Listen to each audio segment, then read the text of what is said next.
है तो वो रेंट आपका एग्रीकल्चर इनकम में जाएगा तभी जब वो एग्रीकल्चरल लैंड यूज की जाएगी फॉर एग्रीकल्चरल पर्पस। अगर वो एग्रीकल्चरल लैंड को एग्रीकल्चर पर्पस के लिए यूज नहीं किया जा रहा, किसी और पर्पस के लिए यूज किया जा रहा है, तो फिर वो जितना भी रेंट फेच करेगी लैंड, वो एग्रीकल्चर इनकम में नहीं आएगा। वो कहाँ भाग जाएगा? Other sources. क्या वो हाउस प्रॉपर्टी में जाएगा? सिर्फ सब तभी जाएगा जब वहां पे फार्म हाउस आएगा, अदरवाइज नहीं जाएगा। यहाँ तक क्लियर है?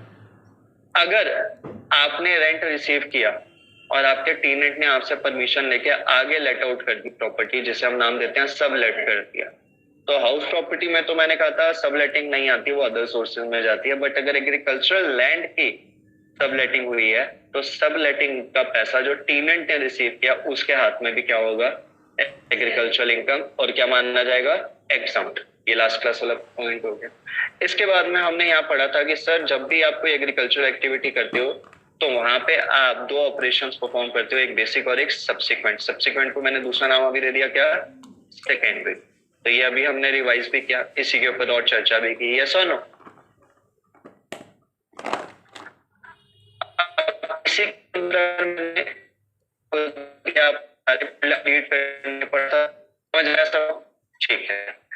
तो अपनी एग्जांपल्स में मैंने आपको कहा था सेकेंड ऑपरेशंस में कि sir removing hay from grains. Hay क्या होता है?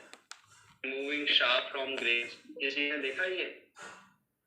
आपने जो वीट होती है या आई कैन से राइस होते हैं, तो पैडी बोलते हैं उसको, उनके ऊपर छिलके होते हैं, कवर होते हैं, उन सबको हटाना। ठीक है? ऐसे ही filtering grains to remove stones. But obvious है खेती बाड़ी में मिट्टी भी आएगी, पत्थर भी आएंगे, तो अगर उनका छानने का काम है आपका, गेहूं को आपने देखा होगा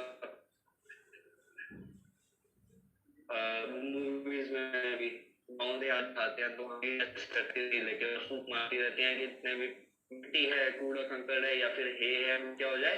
रिमूव हो जाए। तो वो सारी चीजें भी यहाँ पे आती है। ऐसी पैकिंग राइस इन गनी बैग्स। जब राइस को आप पैक करते हैं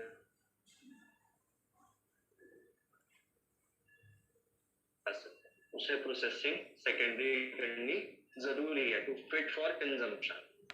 इन the same way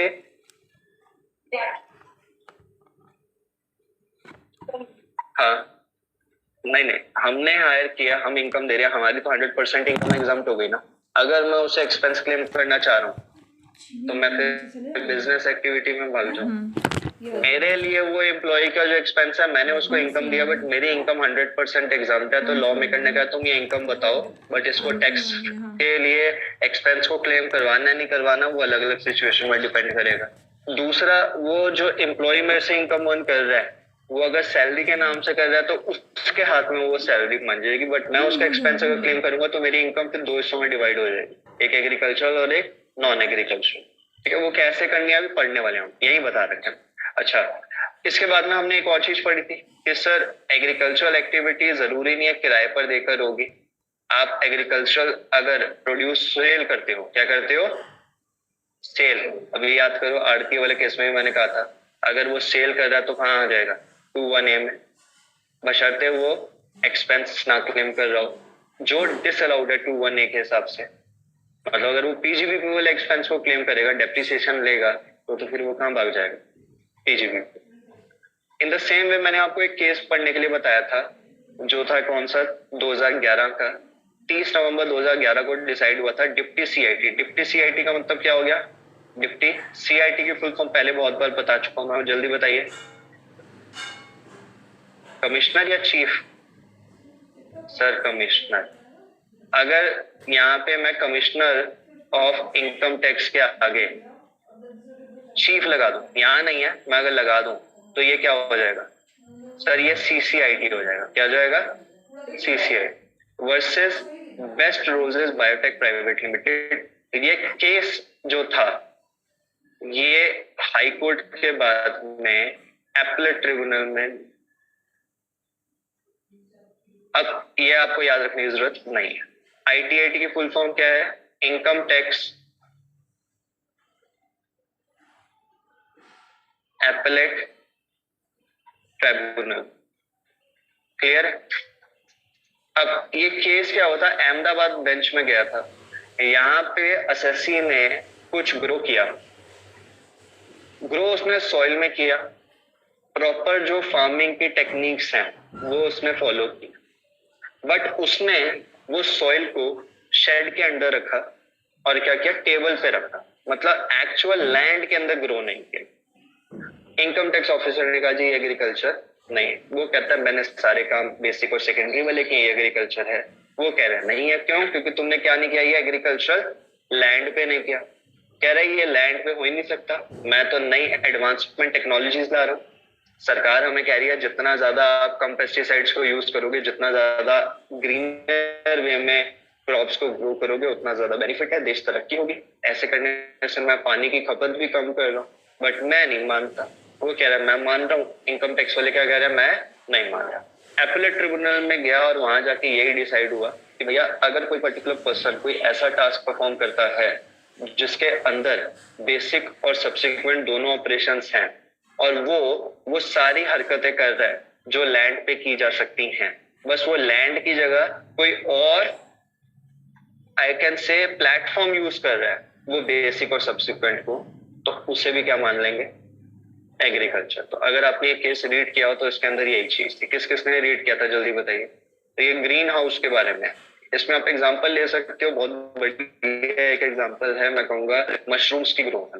mushrooms organic way में लोग आजकल शेड लगा के छोटे छोटे प्लांटेशंस लगा के उसमें ग्रो कर रहे हैं, और वो जमीन पे ग्रो नहीं कर रहे, वो एक एटमॉस्फेयर सेट करते हैं शेड के अंदर ग्रीन वे में और उसे ग्रो करते हैं। तो वो भी कहा जाता है पूरा का पूरा एग्रीकल्चर। हाइड्रोपोनिक्स भी है ना? इसको अब आप रीड करेंगे एक बार। हाँ जी, क्या बोल रहे हैं? हाइड्रोपोनिक्स का जो पानी में ग्रो करते हैं ना। जी जी जी, ये सारी चीजें इसमें आ जाएंगी। तो अब इलस्ट्रेशन नंबर 1 देखिए क्या कह रहा है, whether income from nursery constitutes agriculture income. तो आंसर इज यस। ये नर्सरी क्या होता है बेटा, जल्दी बताइए सर। ऐसी जगह जहां पे हम सैपलिंग और सीडलिंग्स को ग्रो करते हैं, नर्सरी क्या होती है, you can say business of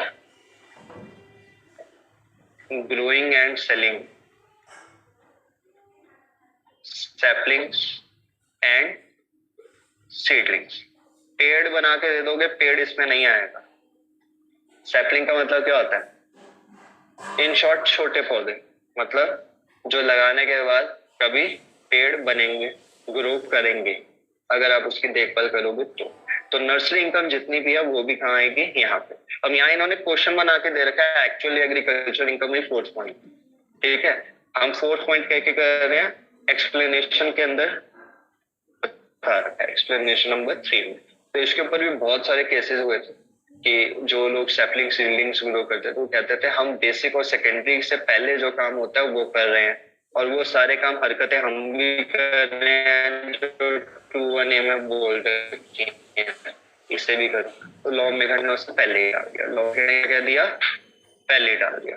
देखो आगे एक और चीज लिख रखी है, वेदर और not basic operations were carried on land और नॉट, लैंड में नहीं हुए हमें फर्क नहीं पड़ता, और इसे क्या माना जाएगा, डीम टू बी एग्रीकल्चर। यहाँ तक क्लियर है या नहीं, यस और नो?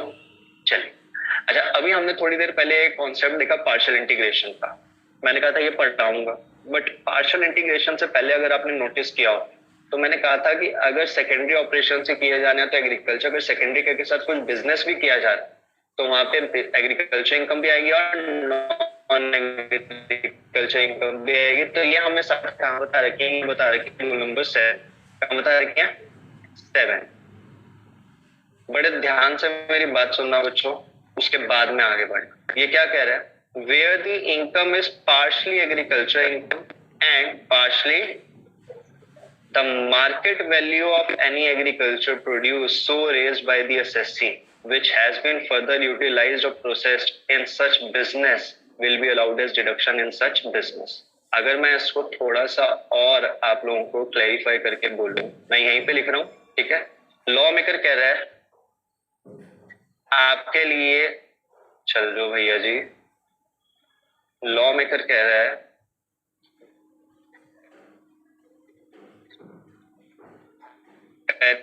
यहाँ पे जैसे जूम करो स्क्रीन पे सही नहीं काम। चलिए कोई नहीं, मैं वन नोट में जा रहा हूँ।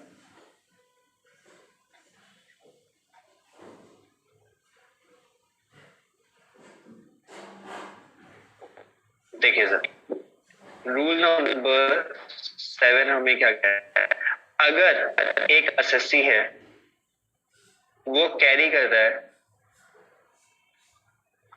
Basic operations plus secondary operations, मैं शॉर्ट में लिख रहा हूँ, समझ आ रहा है सबको? इस केस में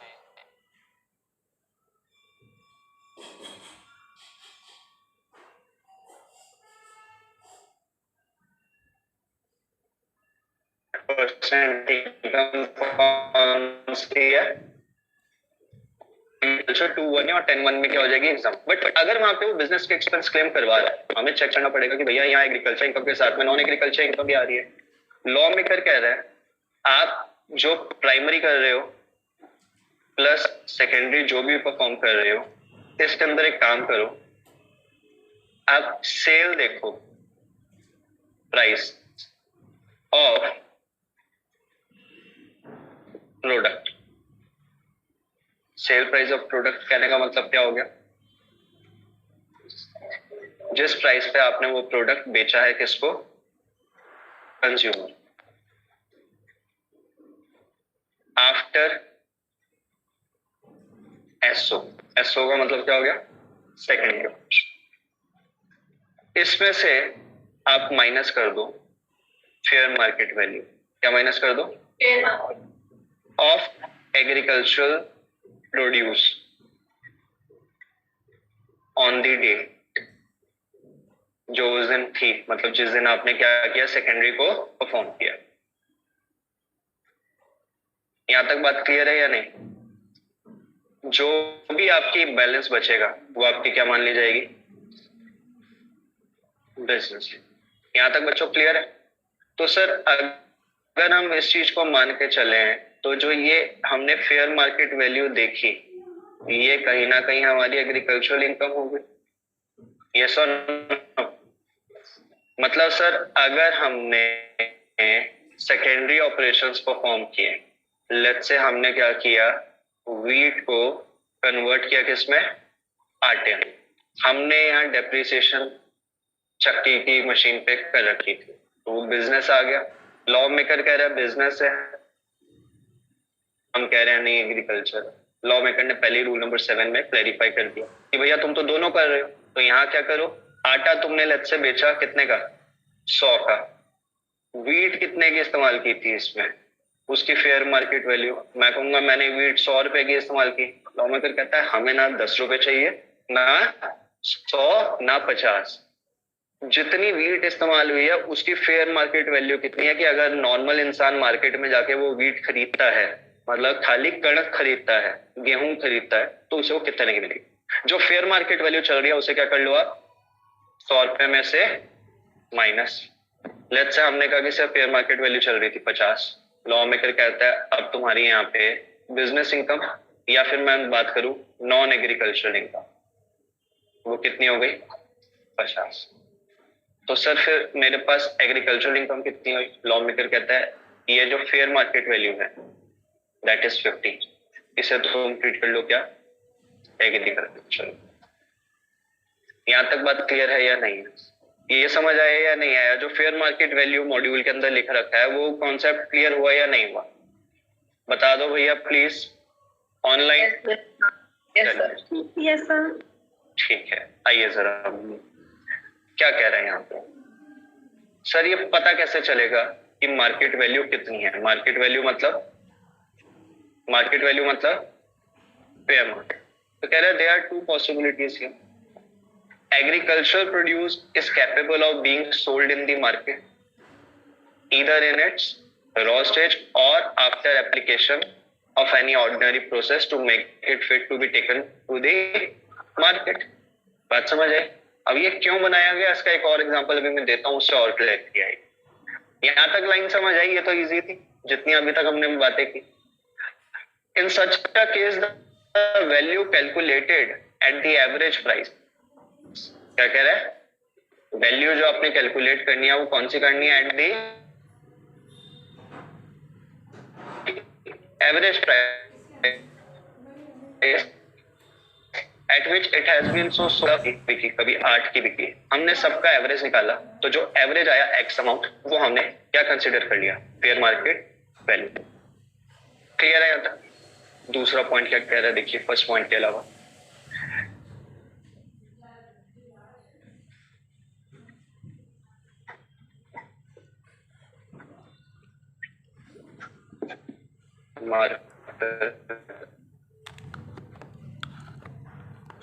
एक बार दोबारा क्लोज करके दोबारा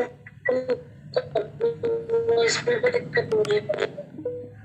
वॉइस क्लियर नहीं है बच्चों अभी?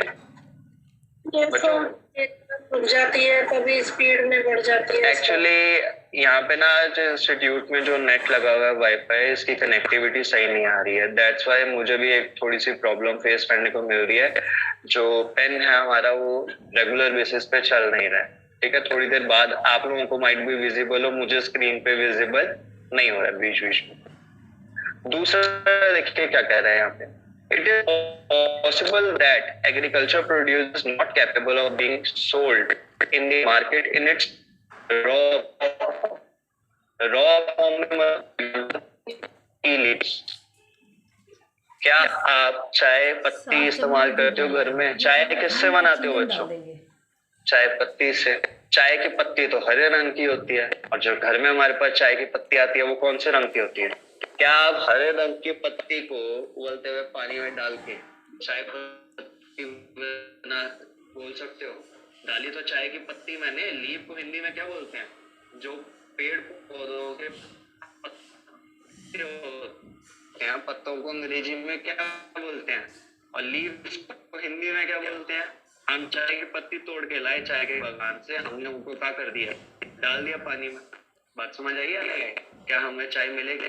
तो ग्रीन टी कौन सी होती है सर? ये भी तो हरे रंग का ही तो पत्ता होता है, वही वाली होती होगी। Answer is no. चाय की जो लीव्स हैं, टी लीव्स, उनको प्रोसेसिंग करनी पड़ती है to make them fit for consumption. वो रॉ फॉर्म में बिकती ही नहीं, रॉ फॉर्म में बिकती नहीं। यहाँ तक बात समझ आई? तो अभी मैं लिख रहा हूँ एग्जाम चाय पत्ती के ऊपर अलग से। रूल नंबर मैंने बताया ना 7, तो अभी हम पढ़ रहे हैं 7 के बाद मैं आगे बता रखा है 7A। देखिए क्या कह रहे हैं, और after application of any ordinary process income will be the total of following: expense of cultivation, land revenue or rent paid in the area which it was grown, and such amount as AO finds having regard to the circumstances in each case to represent at reasonable profit। इन तीनों का हमारे पास क्या आ जाएगा? Total. और sir क्या इन तीनों का total हमें एग्जाम में बताया जाएगा? आज तक देखो इसके ऊपर ज्यादा डेप्थ में क्वेश्चन नहीं आया प्रैक्टिकल, जो आया है वो अभी हम करने वाले। बट ये इसी मैंने लास्ट बैच में इतना डेप्थ में भी नहीं समझाया, ये इस बैच में इसीलिए समझाया जा रहा है despite having same I would say classes, क्योंकि लास्ट एग्जाम में एग्जामिनर ने जिस तरीके से क्वेश्चंस पुट अप किए हैं, हमें उनके लिए प्रिपरेशन करनी जरूरी है। एग्जामिनर एमसीक्यू इसमें से भी बना सकता।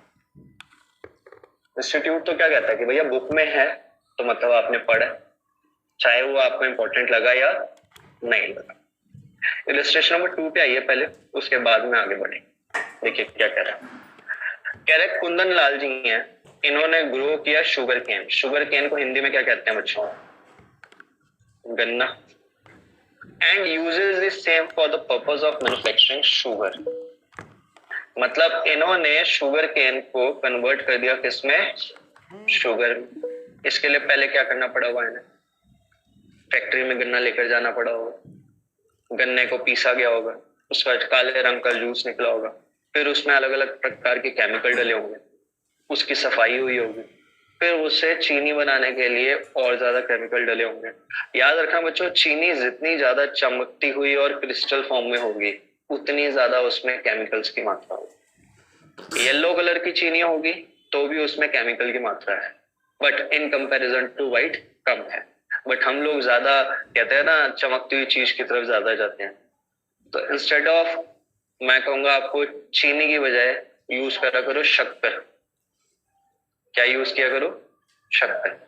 क्या होती है? वो थोड़ा सा in comparison to actual sugar जो हम कंज्यूम करते हैं अच्छी है, डायबिटीज होने का डर कम है। यहाँ तक चलिए देखिए क्या कह रहे हैं, ये मैन्युफैक्चरिंग करते हैं इन हिज फैक्ट्री, ठीक है जी। कह रहे 40% of sugar cane produce is sold at 15 lakh. पहले तो देखो इन्होंने कहा शुगर कैन ग्रो भी कर रहे हैं, उसके बाद में मैन्युफैक्चरिंग कर रहे हैं शुगर की, कहां पर, इन देयर, मतलब सर यहाँ पे ये व्यक्ति एग्रीकल्चर भी कर रहा है और बिजनेस भी कर रहा है, तो रूल नंबर 7 एप्लीकेबल हो गया या नहीं हो गया? क्योंकि खाली अगर एक शुगर कैन ग्रो कर रहा होता, बेचता, जैसे यहाँ 40% बेचा है इसने, तो हम क्या कहते हैं, एग्रीकल्चर। बट ये चीनी भी बना रहा है।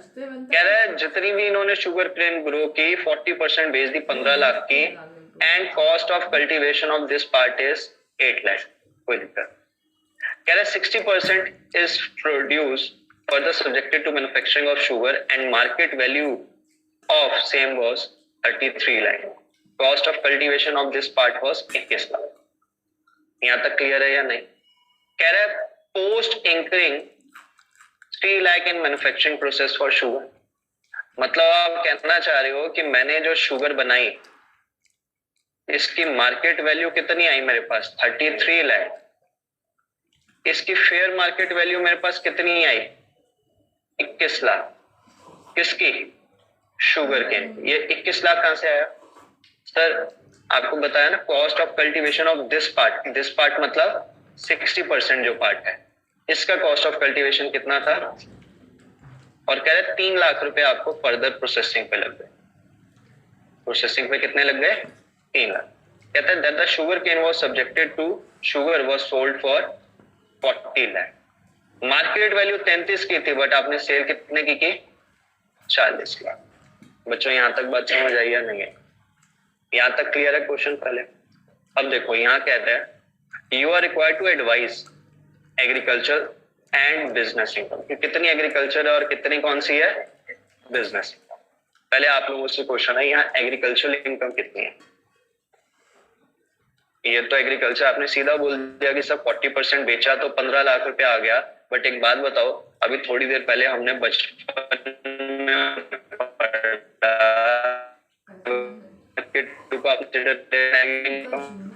बताया बचपन में, जल्दी बताओ, रूल नंबर 7 ये बताया था, ये बताया था कि 50 ने यहाँ माइनस किए, तो ये तो मैंने एग्रीकल्चर इनकम मान लू। लॉ मेकर कहता है मान लू। लॉ मेकर क्या कह रहा है, मान लो। अब इन द गिवन क्वेश्चन आप लोग एक बात बताइए, क्वेश्चन को देखकर आंसर मत देखना। मैंने जो शुगर केन सेल की, ये कितने की किया? जो मेरे पास शुगर केन की फेयर मार्केट वैल्यू आई है बिजनेस के अंदर, वो कितनी आई है? टोटल कितना आता है? अब मैं क्या ये 15 लाख मानूं इसके साथ ये, या कुछ और मानूं? बड़े ध्यान से क्वेश्चन के पहले ना ये चीज पढ़ो पढ़ो पढ़ो पढ़ो पढ़ो। यहाँ पे agriculture produce is capable of being sold in the market either in its raw stage और after in any ordinary process to make it fit to be taken to the market. In such case, value calculated at the average it has been so sold during relevant previous year. यहाँ पे इसने क्या कहा है, या तो जो raw stage में है वो, या फिर आफ्टर एप्लीकेशन। हमने पिछले वाले तो रॉ स्टेज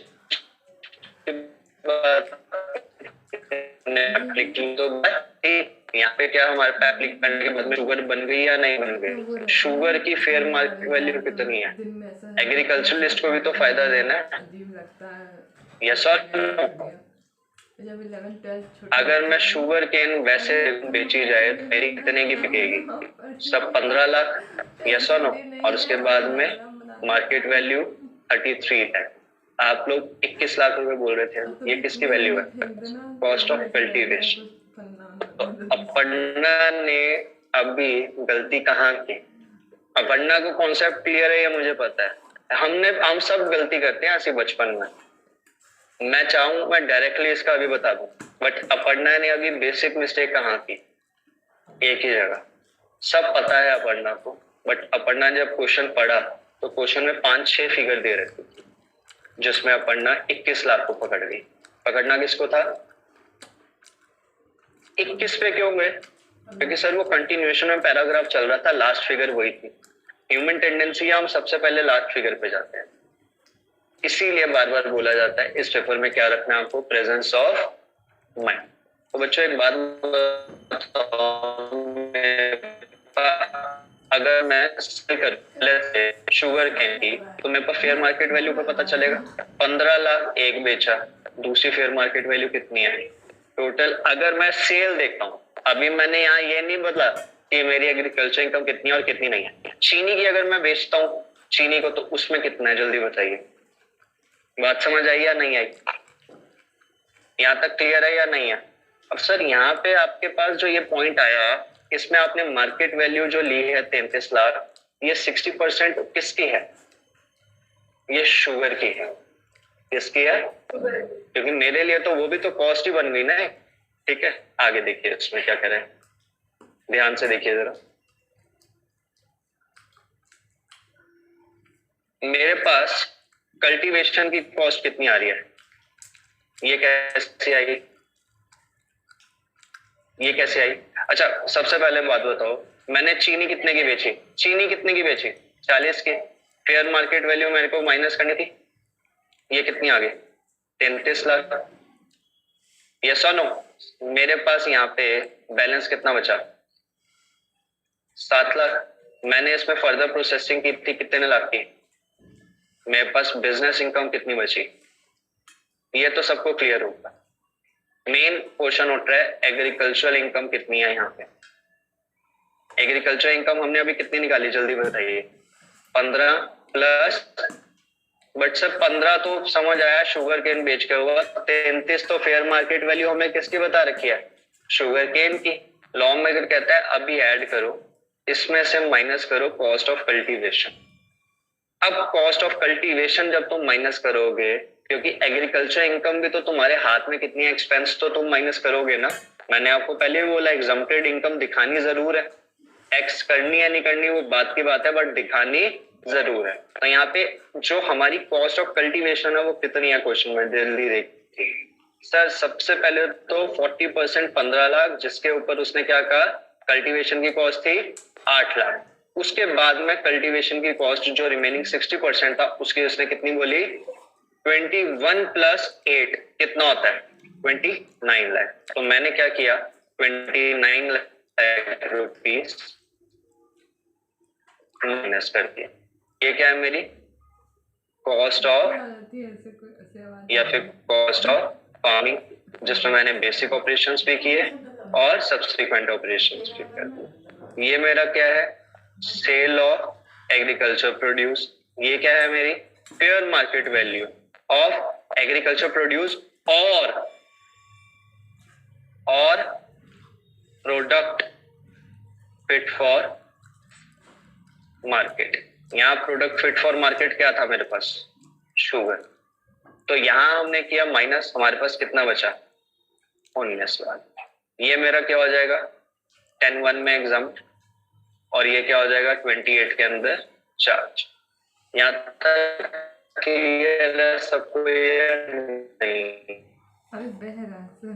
इजी चैप्टर है, इजी पढ़ाई। बच्चा सिर्फ एक ही जगह कंफ्यूज होता है, वो पता है क्या है कि सर जब कॉन्सेप्ट पढ़ा आपने कहा कि एग्रीकल्चर इनकम टैक्स फ्री, बकायदा यहाँ लॉ मेकर ने ज्यादा फायदा देती है। लॉ मेकर ने क्या देगा ज्यादा फायदा, कैसे देखिए जरा। अगर मैं ये फेयर मार्केट वैल्यू जो 33 लाख रुपए है इसको ना मानता, किसकी है शुगर की, केन की, ये तो दे दी मैंने। ये शुगर के अंदर मेरे पास शुगर केन की अगर मैं मार्केट वैल्यू देखता तो क्या मेरी जो इनकम है वो बढ़ जाती, बट ऑब्वियस है क्योंकि वो ऑब्वियस है 33 लाख से तो नीचे होता, और अगर वो बढ़ जाती तो मैं शुगर केन की मार्केट वैल्यू को लॉ में करने का तुमने फर्दर प्रोसेसिंग की है, हमने कहा हाँ।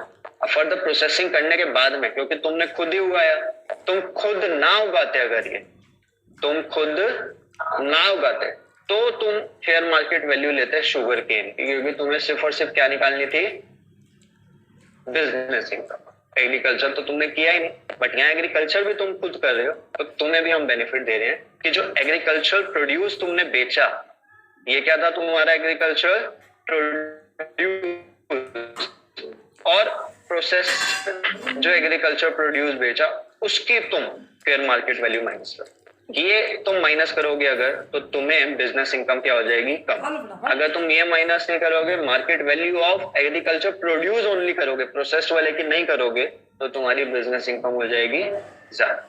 ये बात समझ आई? तो sir in short can we say this thing कि ये जो सिचुएशन है यहाँ पे, जो अभी आपने हमें सिखाई रूल नंबर 7 वाली,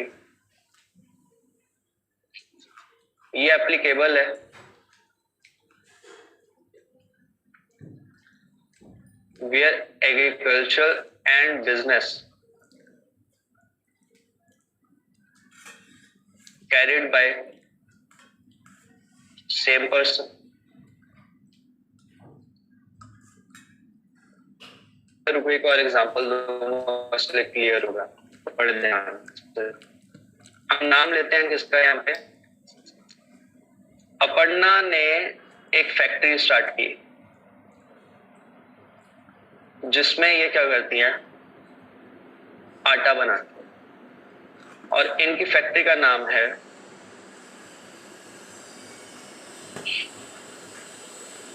अपर्णा, नहीं, इनकी फैक्ट्री का नाम है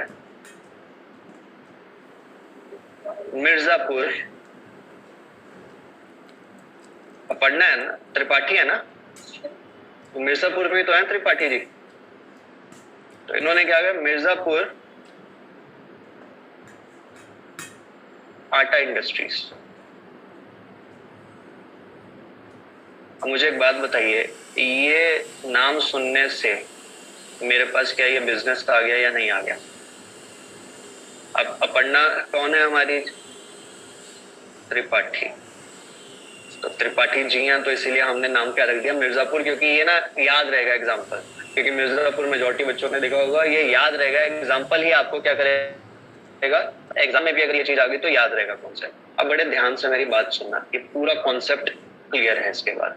इसके बाद में हमने सिर्फ एक पार्शियल इंटीग्रेशन का छोटा सा पॉइंट देखना कि ये एप्लीकेबल प्रॉपर वे में कब करनी और कब नहीं करनी, बट ये पॉइंट क्लियर है तो ये जो कॉन्सेप्ट है पूरा का पूरा क्या आपको क्लियर है।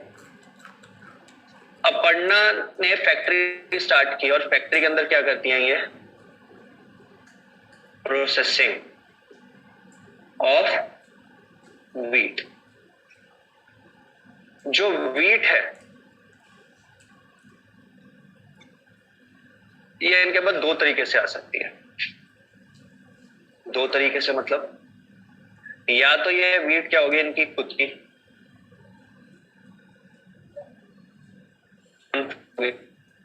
अगर ओन फार्मिंग है तो जो अभी हमने क्राइटेरिया देखा है वही होगा।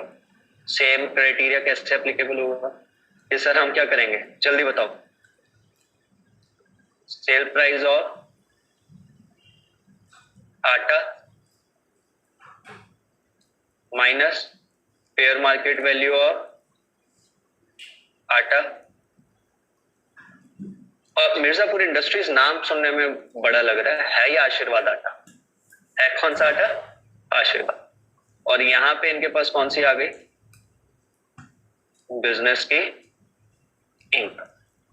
यहां तक क्लियर है या नहीं? प्लस ये प्लस नहीं है, मैंने यहां पे क्या किया, इनकी एग्रीकल्चर इनकम को भी निकाला है। कितनी होगी सर, अगर इन्होंने कुछ सेल किया होगा ऑफ एग्रीकल्चर प्रोड्यूस वो, plus fair market value of आटा माइनस कॉस्ट ऑफ कल्टीवेशन, इनके पास क्या आ जाएगी, एग्रीकल्चर। यहां तक सारे बच्चों को क्लियर है मेरी बात या नहीं? जल्दी बताइए, ऑनलाइन प्लीज जल्दी बताइए। ऑनलाइन ठीक है। अब बच्चों अगर मैं कहता ये इनकी खुद की फार्मिंग नहीं है, ये एक्चुअल मिर्जापुर में वाले ही त्रिपाठी जी हैं जो क्या करते हैं, लोगों को जल्दी बताओ लूटते हैं। इनकी क्या कह रहा हूं मैं, जो रॉ मटेरियल है ये परचेज्ड है, क्या है मतलब नॉट ओन फार्मिंग। सर ये बिजनेस है, आपने सेल देखनी है ऑफ आटा, माइनस करना है purchase price of raw material. अब मैंने आटा नहीं लिखा ना, मैंने फेयर मार्केट वैल्यू लिखी, माइनस करना आपने प्रोसेसिंग कॉस्ट एंड एक्सपेंसेस। कैसे कैसे करने हैं ये हम पीजीपीपी में देखेंगे, और यहाँ आ जाएगी इनकी कौन सी, बिजनेस वाली इनकम। यहाँ तक क्लियर है सबको या नहीं है? तो मतलब सर जहां पे दोनों चीजें होंगी वहां पे ये होगा। अगर ये वाली सिचुएशन है तो भैया ये दिख ही रहा है बिजनेस, तो ये तो हमारी कहाँ चली जाएगी 28 में पीजीबीपी में। यहाँ तक क्लियर है सबको बालकों या नहीं, जल्दी बताओ। एक मिनट, ऑनलाइन सबको क्लियर है यहाँ तक, बता दीजिए। चलो जी, किसी को आसपास या दूर दूर तक कोई डाउट इस सिचुएशन में बताइए। तो बच्चों एक बात बताइए, हमने 3 बिजनेस करने हैं, 3 बिजनेस में हमने जो पार्शियल इंटीग्रेशन वाला कॉन्सेप्ट है, कौन सा कॉन्सेप्ट है, वो तो हमने आधा कर लिया। कितना कर लिया? आधा कर लिया, ठीक है। नंबर 7 के आगे अभी ए लिख देता हूं और बी लिख देता हूं। यहाँ कह देते हैं कि हमने जो इसका कॉन्सेप्ट देखा ये 7 में देख लिया। यहाँ तक क्लियर है? अभी सिर्फ कॉन्सेप्ट देखा है, अभी इसमें एक और चीज बाकी है कि पार्शियल इंटीग्रेशन करनी है कब। बात समझ आई? चलो बच्चों प्लीज एक बार दोबारा बता दो, ये जो मेहनत की गई है ये समझ आई? मिर्जापुर आटा इंडस्ट्रीज समझ आया? त्रिपाठी परिवार समझ आया? आया ना बोल दो भैया। Yes sir. चलो आइए जरा मॉड्यूल पे। टेक्स्ट लॉस के लिए बेटा ओडीओपी है या एग्जीक्यूटिव? ओडीओपी सामने वाले रूम। आइए मॉड्यूल पे आइए। इलस्ट्रेशन नंबर 2 तो पूरी प्रॉपर क्लियर होगी बच्चों या नहीं होगी? यस और नो? अब ना फटाफट छोटी छोटी चीजें बता रहा हूं, उसके बाद में हम डायरेक्टली पार्शियल इंटीग्रेशन के ऊपर पहुंच जाएंगे। सबसे पहले आता है रूल नंबर